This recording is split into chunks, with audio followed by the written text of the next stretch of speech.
Okay, so I am so glad you all decided to spend your morning with us, talking about understanding, exploring gender, talking about non-binary, gender non-conforming identities for this Wellness Ambassador training. So we are going to introduce ourselves and then perhaps just let all of you just introduce yourself and sort of where you're coming from this morning, how you're showing up, where you serve in the school. So maybe the first person can share, and then you can tag someone else in the group. So my name is Erin Harrell. I'm one of the licensed counselors at Student Health and Counseling. It's nice to see some familiar faces. And I will let my co introduce himself. Oh, I also identify as genderqueer and use she, her pronouns. Hey everyone, my name is Andy Gonzalez. I'm an associate counselor here at the Student Health and Counseling Services. I identify as a cis masked man and use he, him, his pronouns. So yeah, so we'll open it up. Whoever would like to be brave enough to go first.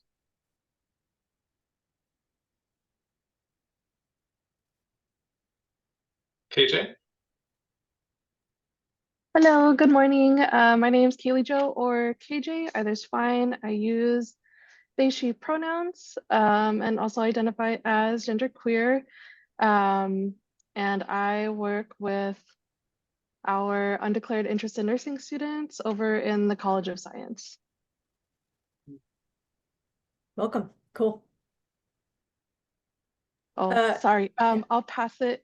Do we want a popcorn? I find that if you just select people, it goes faster, but that's just me. Just gonna pick a random name. I'll popcorn to Erin then. Erin Canary.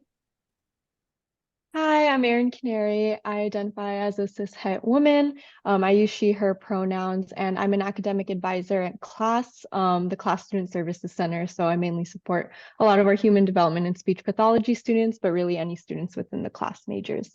Happy to be here. And I'll popcorn Sarah.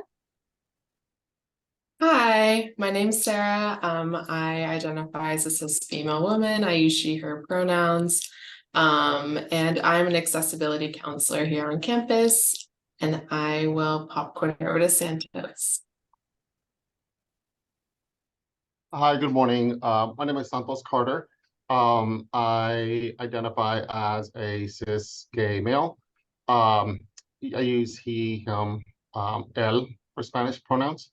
And I work veteran student services. I help all of our veterans with certifications, everything, it's kind of random stuff. So, I'm not sure who hasn't gone yet. So, Haley? Oh, Michael? Hey everybody, I'm Michael Raleigh. I'm a cis man, and I'm a faculty member in kinesiology. In 2 weeks, I'll be finishing my third year here at Cal State East Bay. I don't think we heard from Marissa. Hi, I'm Marissa Raphael. I'm a cis woman, and I am in the Department of Nursing as assistant professor. I'll be finishing my second year this coming year. Kelly. Hi, everyone. My name's Kelly. I'm a cis woman, use she, her pronouns. I'm an academic advisor for biology, chemistry, and biochem students in the College of Science. And Reina?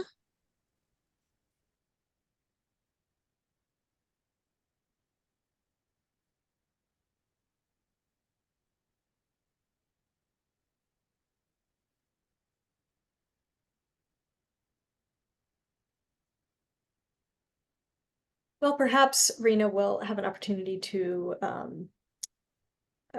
introduce themselves or at least share into the chat at some point. So I think, I think Doug, yes? Yep. I haven't gone yet. Yeah, my name is Doug Ferguson. I'm the Assistive Technology Coordinator for Accessibility Services, and I identify as a cisgender straight male. Anyone left, or? I think that might be it. Wonderful. Well, I am gonna pass it to Andy to start us off.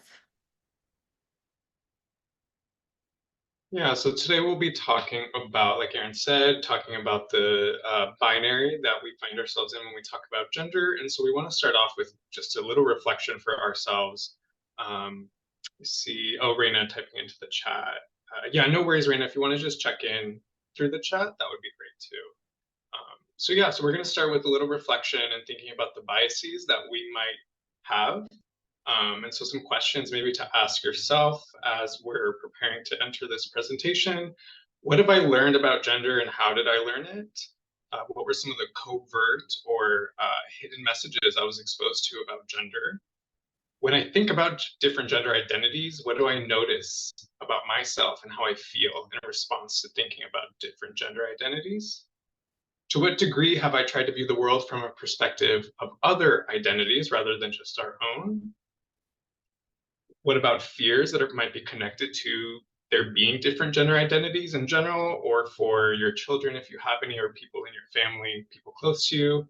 And what do I think will support me in looking past those fears? So how can you ask for assistance as you're unraveling the gender bias that we all kind of are conditioned with? And how might you want to respond in moments when you're having a hard time managing those feelings, right? We all have reactions that are automatic sometimes, and you know what might be some ways that we can deal with those in the moment when they happen.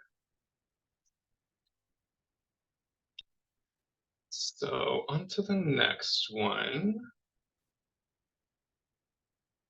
So how have we been thinking about gender? How have we been taught to think about gender? And there are two main assumptions that we'll be going over. One is that gender is binary. And so it's not only binary, but it's also rigid. And so when we think about sexism, traditionally, we think about the superiority that men or masked people have over femme people. But thinking about oppositional sexism, that's a concept introduced by Julia Serrano, and it basically says that male and female are two rigid, mutually exclusive categories, and that each gender is defined in some way by that the other is or isn't. And so creating two distinct groups where you can easily put someone in a box. And this creates a kind of identity feedback loop, though, where one sense of gender also relies on the other person, the other gender's adherence to their sense of gender. And so this might put some light on why gender non-conforming people may seem threatening to gender norms and to individual gender identity, right? It's pushing right up against the lessons that we were taught about what gender is and what it looks like. And so if you look on the left-hand side, this kind of fleshes out traditionally how we separate the two, both gender identities, but also how we express based on those binary genders. And so looking at the feminine side, they're pretty much opposites between femme and masc. And so somebody who is more talkative or gentle or emotional or even dependent would be classified feminine and would be associated with a cis femme gender, as opposed to masculine, or a cis masc person would have the opposite traits. And so sexism in general leads to these traditional gender norms and just reaffirms them if we don't kind of question them or push back against them. And the second assumption that we'll be talking about is that everyone is cisgender. And that's just kind of the bias that a lot of us are given when we come into this world, that when you see somebody, they're either this or that, they're male or female. And so cisnormativity is the assumption that all or almost all individuals are cisgender, meaning that the gender that they were assigned at birth based on the sex matches the gender felt in their body.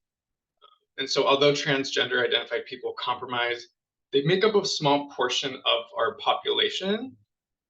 Still though, many trans people will find it offensive to presume that you know how they identify, and that how they identify falls into this binary system.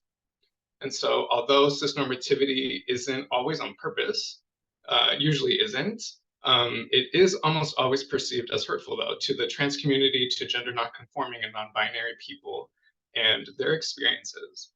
And so as you know, a lot of us were checking in, and a majority of us fall and identify under the cis umbrella. And so thinking about the privileges that we might have in this world as somebody who doesn't automatically have to respond to not fitting in the gender binary. And so some examples of cisgender privileges: being able to use a public restroom without fear of verbal abuse or physical intimidation or even arrest for doing something you're not supposed to be doing. Other kind of public facilities, or even store dressing rooms that, you know, are dictated by this gender binary, being able to use them without worrying about being stared at or questioned or ridiculed. You know, strangers don't assume that they can ask what your genitals are because you look how they think you identify. Your validity as a man and a woman and a human is not based on how much surgery you have or haven't had, or how well you pass or don't pass as a non-trans person. Another privilege would be the ability to walk through the world and generally blend in, not being constantly stared at, gawked at, whispered about, pointed at, or laughed at because of your gender expression, because it doesn't fit the boxes that we're so accustomed to. Yeah, any thoughts, any reactions about these two assumptions that we're talking about that we are conditioned to kind of absorb? Cisnormativity and the gender binary. You feel free to put it in the chat, unmute yourselves. Any thoughts?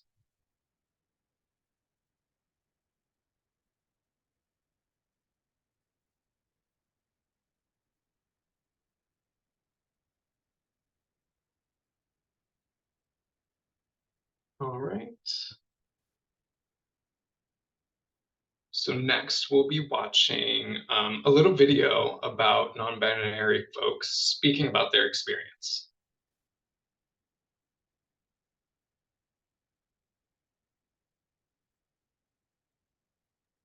And I will say, you know, as an intro, you know, they cover some of sort of the common questions or concerns that people have, that they faced in day-to-day life, when people are trying to navigate the binary in interacting with them, or having this notion, right, that you are cisgender until proven otherwise, as opposed to like you just are until you decide what works for you.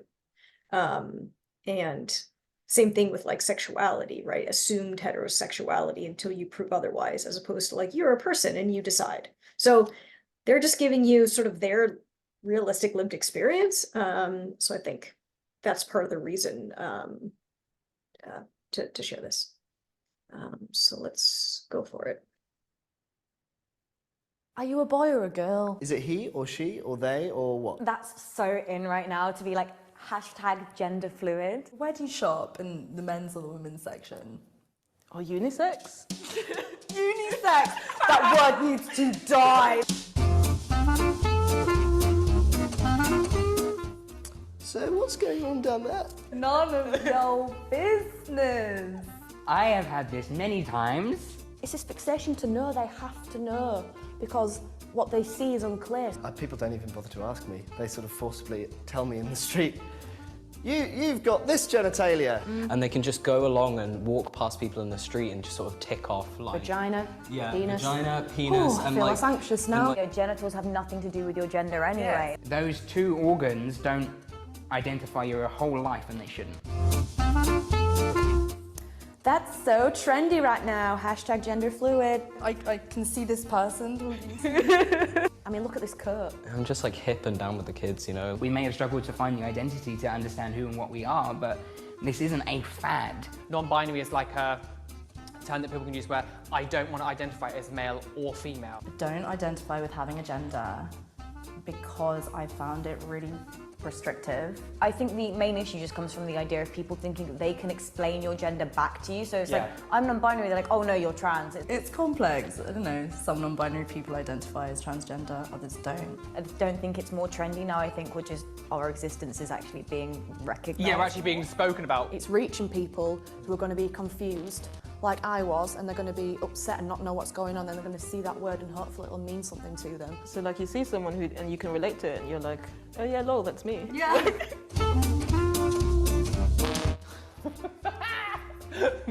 What toilet do you use? I kind of find myself having a breakdown about that on the daily. Whichever one I please. Like the amount of times that I've gone into women's bathrooms and it's like, oh, this is the women's bathroom. This woman in Mackie D's, McDonald's, like laughed at me and was like, ha ha ha, thought you were a man. And I was literally dragged out of the club by them and was asked, do I carry a card to identify whether I am trans or I should be using that toilet? I don't like to go in the male toilets at all because it's like I will be looked at, people think I'm a pervert. I will use male toilets unless I feel unsafe. I know that I definitely don't feel safe in a men's bathroom. At the end of the day, a toilet is somewhere where you go and have a shit. So what does it matter what gender you are? I saw this tweet once that was like, you know, you all have gender neutral bathrooms in your house.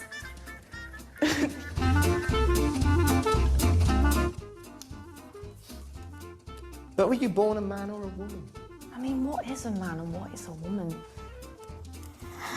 What kind of person? You're assigned gender, you're assigned sex. I wasn't born with a penis, so... You can be a boy and you can like flowers. They want to term all your behaviours as either like a feminine or a masculine. You can be a girl and you can like cars. Then determine which they think you're more strong in and put you in that box. I know, what do you know? The comments on this video, there are only two genders. Oh, I identify as an attack helicopter. That's not natural. This isn't natural, let's be honest. It literally is though. Like, what? Is marriage natural? Like, have you ever seen two squirrels, like one in a suit, one in a white dress, like with a sparrow marrying them in the forest? No. Non-binary identity has been existing since the beginning of time. You see other societies and cultures out there and they don't have this very strict two-box rule. In the Torah, there are like over 6 or 7 genders. Like Native Americans had 4 genders. I think it's India, there's third gender. Because there are so many examples in the animal kingdom. Snails are hermaphrodites. Male seahorses give birth to their children. Clownfish change sex halfway through their life. Yeah. Which is a Finding Nemo sequel I'd like to see. Is it he or she? I mean, thank you for asking. 2 options, he or she. Babes. But there's he and she, they, their, ze, ze, fee as well. It can be confusing for someone because they don't know what you're presenting as necessarily. From about 6 feet away, they presume me to be female, and then they get closer and they're like, oh. I went in one shop and they're like, okay, sir, yeah, we'll keep on to that, thank you, sir. I walk into another shop 10 minutes later and they're like, yes, madam, I can't fucking win. If someone wants that, those pronouns used for them, then like, that's why it's important. Any thought that I would be assumed female is like just the most uncomfortable feelings. And also like people do get pronouns wrong sometimes, but just like correct yourself and it's fine. And people are like, oh no, but I actually like really struggle changing pronouns because I've known you for a really long time. I'm like, yeah, imagine what it must be like to actually be a non-binary person. Yeah, exactly. Like, you're struggling with grammar, Like I'm struggling with life. Do you shop in the men's or women's section? Both is good. Both is good. I don't understand why we're still saying this is a female piece of clothing or this is a male piece of clothing. You have this whole store of all these wonderful things that you could open your mind to. Like, sometimes I'll wear a crop top. Some days I would play with Barbies and wear a fairy dress. And sometimes I'll wear a suit. Other days I'd be in a Thunderbirds costume. But I'm not doing this for you, I'm doing this for me. This is my sort of armour and my portrayal of how I feel inside. I remember for my 12th birthday I got Hulk boxer shorts off my mum and That's beautiful. I was a happy little queen. Are you gay? Yes. Hell yeah! Absolutely. As soon as they see somebody who's slightly more feminine portraying, it's instantly, you're gay. Sexuality, gender, completely different things. It's not a thing where your identity and outward portraying image is connected to your sex or sexuality or anything like that. You define the labels don't define you. So you can bring your own definition to I want a tattoo of that whatever on label. my forehead or something. Yeah, I'm gonna get it on a fucking t-shirt. But I don't get it! Then learn! Like, That's okay. It's really okay to not understand. Ain't hurting anyone. You know, despite the fact that everybody's experience is different, it's just so refreshing to see meet somebody else whose pronouns are also they and their. Then like actually having a label is like really, really important. Yeah. It creates a lot of solidarity too. It's just a nice warm fuzzy feeling, isn't it? I love queer people. I love the queers.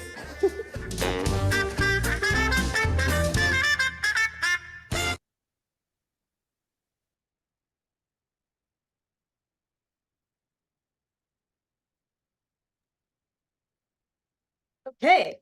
Hold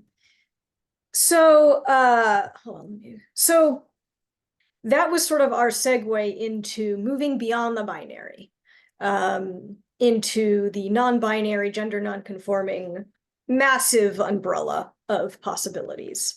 And a lot of what, you know, these individuals are talking about is that these identities that have historical and not in other cultures and other parts of the world, obviously, as they named, and that these identities are not all in a linear line, right? So your gender identity doesn't necessarily predict your gender expression, which doesn't necessarily come from your genitalia, which doesn't suggest who you're physically attracted to or emotionally attracted to, right? That all of these pieces splice together differently in different, I mean, I think that this is like a linear that actually isn't very helpful. I think identity is more like a color hue or a sort of a universe where there's just stars and things in random places, right? Because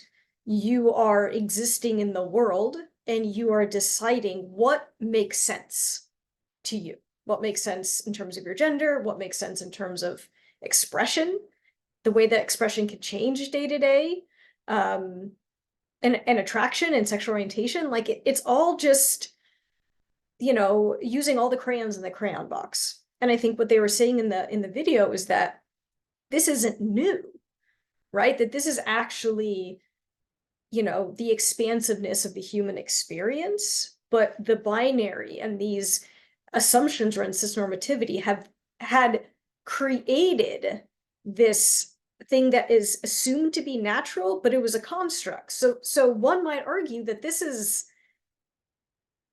more natural than those boxes, right? So maybe we're just sort of going back to a more natural way.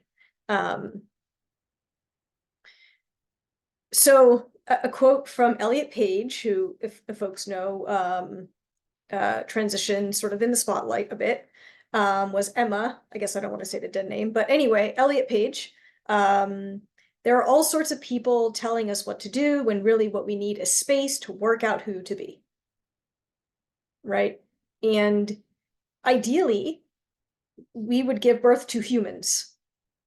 And those humans would be allowed to pick and choose whatever toys or clothes or activities or ways of talking, ways of being that made sense to them. And this evolved into their own unique composite of identity and expression. That's sort of the idea, without all of these confines, right?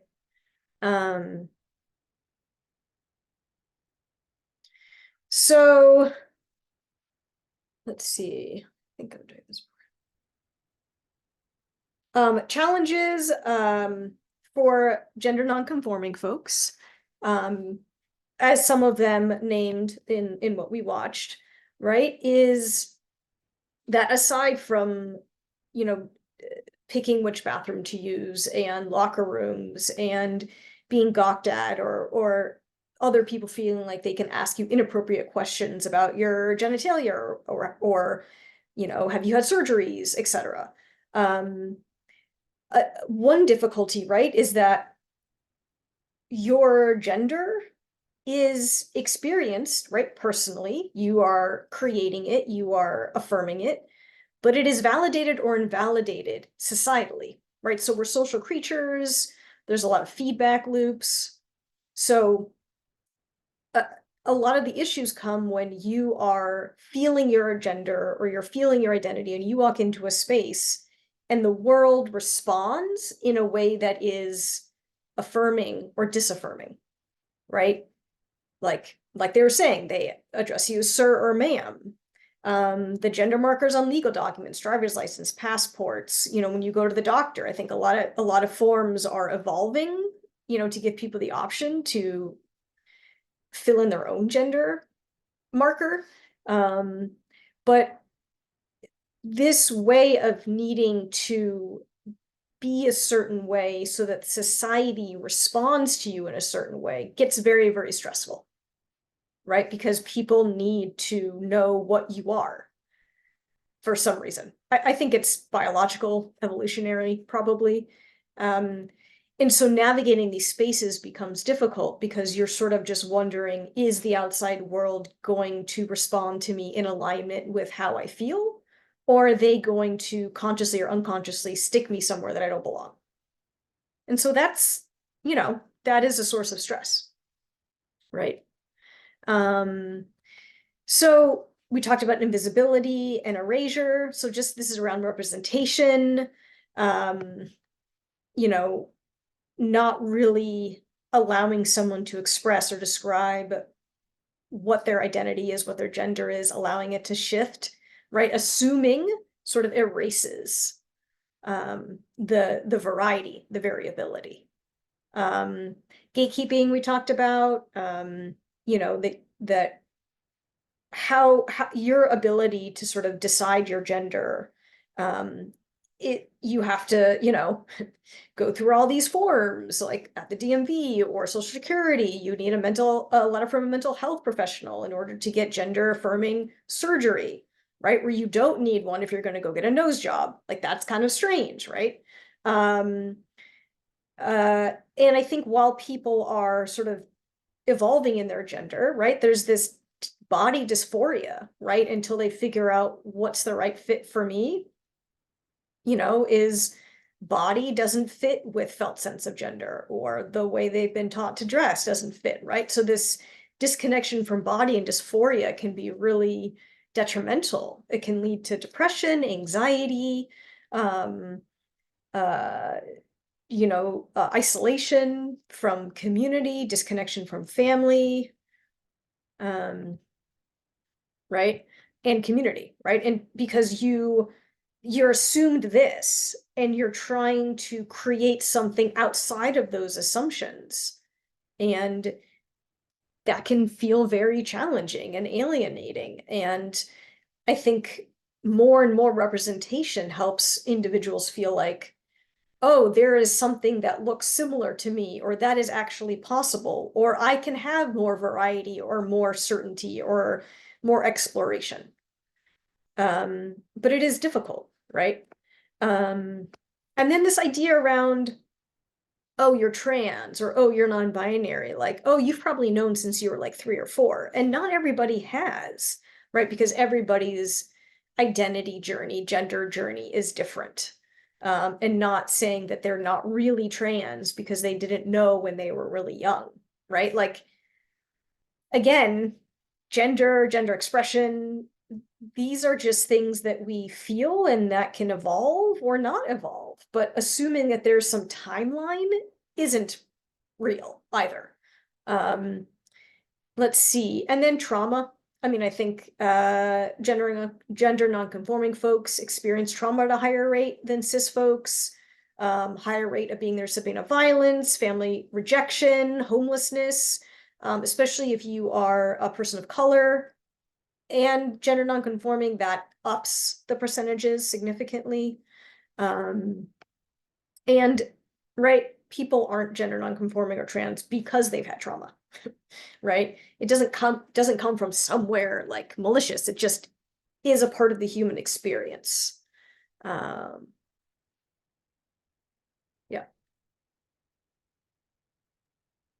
Yeah, and one thing I wanted to add also is even thinking about the cis community, a lot of those restrictions and challenges that trans and gender nonconforming people face also apply to cis people in terms of restricting your expression. And so if you do fall into the binary, right, you identify as a cis man or cis woman, you're expected to also follow the masc versus femme guidelines. And so even in that, even you don't have to identify as trans or non-conforming or non-binary to maybe want to be more feminine or more masculine.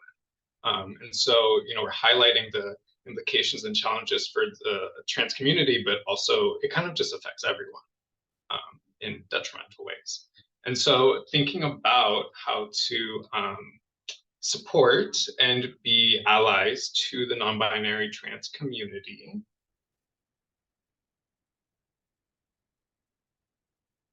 So some of these things I think were also mentioned in the video by non-binary folks, but thinking about that we don't have to understand what it means for someone to be non-binary. We don't have to know how they identify really to respect them, right? People are people, and our instinct to box people in takes away that option to respect no matter what. You don't have to understand or know. Using names that people ask you to use. They briefly touched on how challenging people report it is for them to automatically change the name or pronouns. And rarely in those instances are we thinking how challenging it must be for somebody to be going through the process of becoming authentic in a world that is so stuck on putting them in a box that they don't belong in.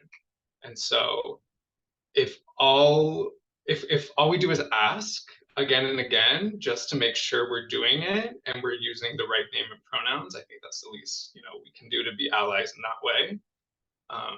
Try not to make any assumptions about people's gender, and if you're not sure, ask. Right. And I think the other step we can take, thinking about the privileges that the cis community might hold, how can we advocate to create spaces and policies that are more non-binary friendly? And thinking things about bathrooms, locker rooms, anything that is predicated by knowing a gender. Making spaces both at school, at work, in your homes, even with your communities, and advocate for something that is more inclusionary than exclusionary. Another tip would be to understand that for a lot of non-binary people, figuring out where to go, whether it's a bathroom or a locker room, can be challenging. And I think that's changing in some ways. In some places, people are starting to create genderless bathrooms. I think it might even be a law in the state, I forget. But nevertheless, it's not all changing at the same time. And especially in public places where there's more possibility to run into cis people, it's going to be challenging still. And so talking to non-binary people too about other ways that you can support them, that you can advocate for them, and also continuing to learn. As they were saying in the video, the queer, trans, non-binary community, like most communities, is evolving. Culture is evolving as we continue. And so there might always be new things to learn. And so don't be afraid to ask, to do your own research and confirm. And just, it's important to investigate too, and think about recognizing our privileges and how that's impacted perhaps the trans and non-binary community, and how now we can maybe rectify it more intentionally and start taking that privilege and using it to their advantage.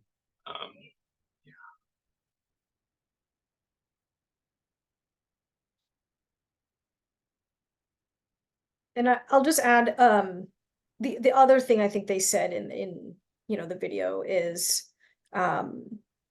labels are there are pros and cons to labels. I think they were naming that labels can be harmful if they are misused, but labels also allow people to create community and solidarity. And so the idea is the person gets to define what their labels are and what their categories are.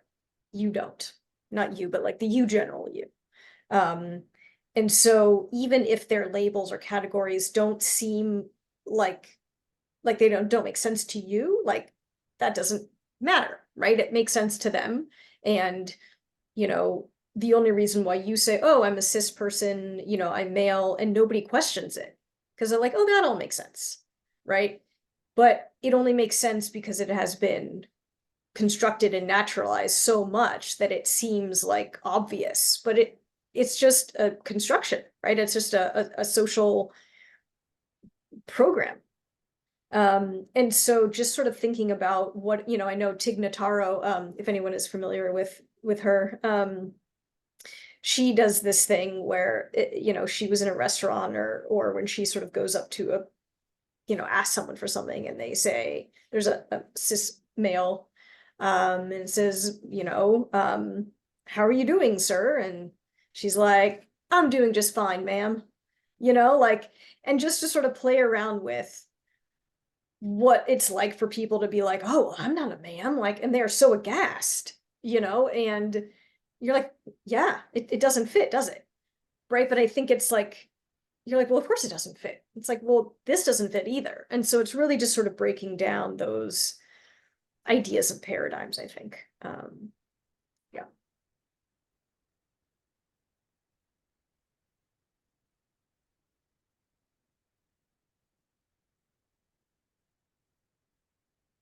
And so thinking about being in group settings, whether that's at work with your friends and family in public, how can we use language or phrases that addresses people in an inclusionary way? And so, you know, I think something that I still get stumped on and say sometimes is like, you guys.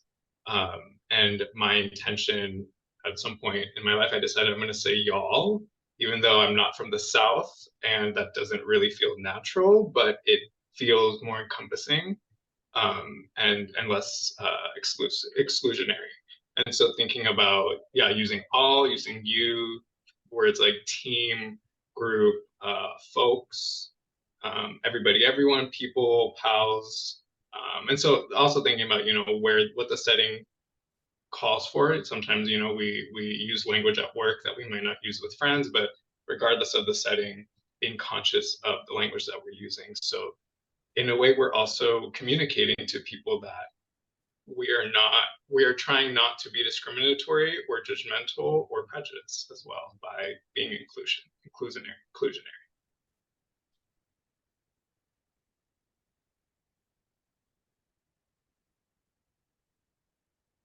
So I think Andy, but I think what I'm gonna do is I'm gonna stop the screen share and stop the recording.